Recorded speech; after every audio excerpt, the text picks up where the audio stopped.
Hello everyone, বেশ অনেক দিন বাদে তোমাদের সাথে আমি আবার ভিডিও শেয়ার করছি। কারণ এই কিছুদিন না আমি একটু ব্যস্ততার কারণে তোমাদের সাথে কোনো ভিডিও শেয়ার করতে পারিনি।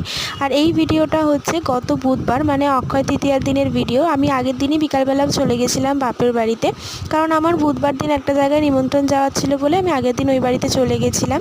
আর দেখো, বুধবার সকাল সকাল ঘুম থেকে উঠে গেছিলাম একদম প্রায় 5:30টার সময়। তো ঘুম থেকে উঠেই না আমি ফ্রেশ হয়ে একেবারে চান টান সমস্ত কিছুই করে নিয়েছিলাম, কারণ আমরা যেখানে যাব সেখানে অনেকটা তাড়াতাড়ি বেরোতে হবে। আর চলে এসেছিলাম ছাদে, আমার মায়ের বসানো সমস্ত ফুল গাছ থেকে ফুলগুলো তুলে নিয়েছিলাম। আর তোমরা তো জানোই আমি যখনই বাড়ি যাই প্রত্যেকবারের মতন আমি ঘরের পুজোটা দিই আর কি।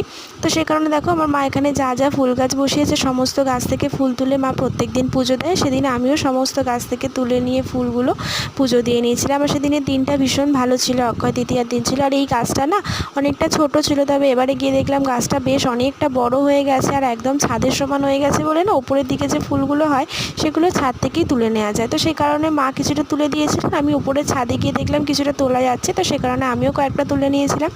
আর এদিকে মা কয়েকটা অপরাজিতা ফুল, টগর ফুল, সমস্ত ফুল মা ভোরবেলা তুলে রাখে। তো সমস্ত ফুল দিয়ে ঠাকুরকে সুন্দর করে সাজিয়ে আমি পুজোটা দিয়ে নিলাম। আর হাতে না সেদিনকে সময় একদমই কম ছিল, কারণ আমরা অনেকটা সকাল সকালই বেরিয়েছিলাম। আর এখানে দেখো গোপালকেও তাড়াতাড়ি করে স্নান করিয়ে জামা কাপড় চেঞ্জ করে দিয়েছি, দিয়ে এখানে ফুল দিয়ে সাজিয়ে খেতেও দিয়ে দিয়েছি।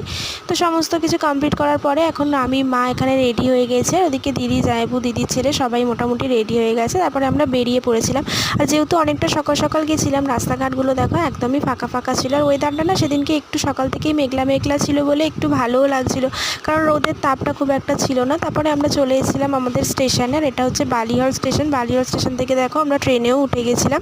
তো ট্রেনে উঠে আমরা যাব এখন শিয়ালদা। সেদিনকে না ট্রেনটা মোটামুটি একটু ফাঁকাই ছিল, তবে হ্যাঁ বসার জায়গা ছিল না। আর আগে যখন আমি এই প্রত্যেক দিন এখানে অফিসে যেতাম তখন না এই ট্রেনে এত পরিমাণে ভিড় থাকতো, খুবই কষ্ট হতো।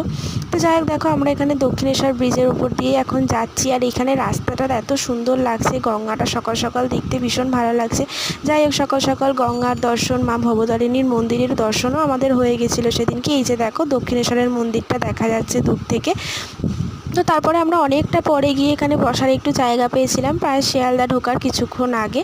তো তারপরে আমরা এখানে শিয়ালদা স্টেশনেও নেমে গেছিলাম। আর দেখো স্টেশনে কত ভিড়, মানে সেদিনকে যেহেতু ওয়ার্কিং ডেজ ছিল তো সেহেতু না রাস্তাঘাট একদমই ফাঁকা ছিল না, মোটামুটি ভালো পরিমাণেই ভিড়টা ছিল। আর আমরা এখানে অবশ্যই অনেকক্ষণই ওয়েট করেছিলাম, কারণ আমাদের ট্রেনটা ছিল অনেকটা লেটে।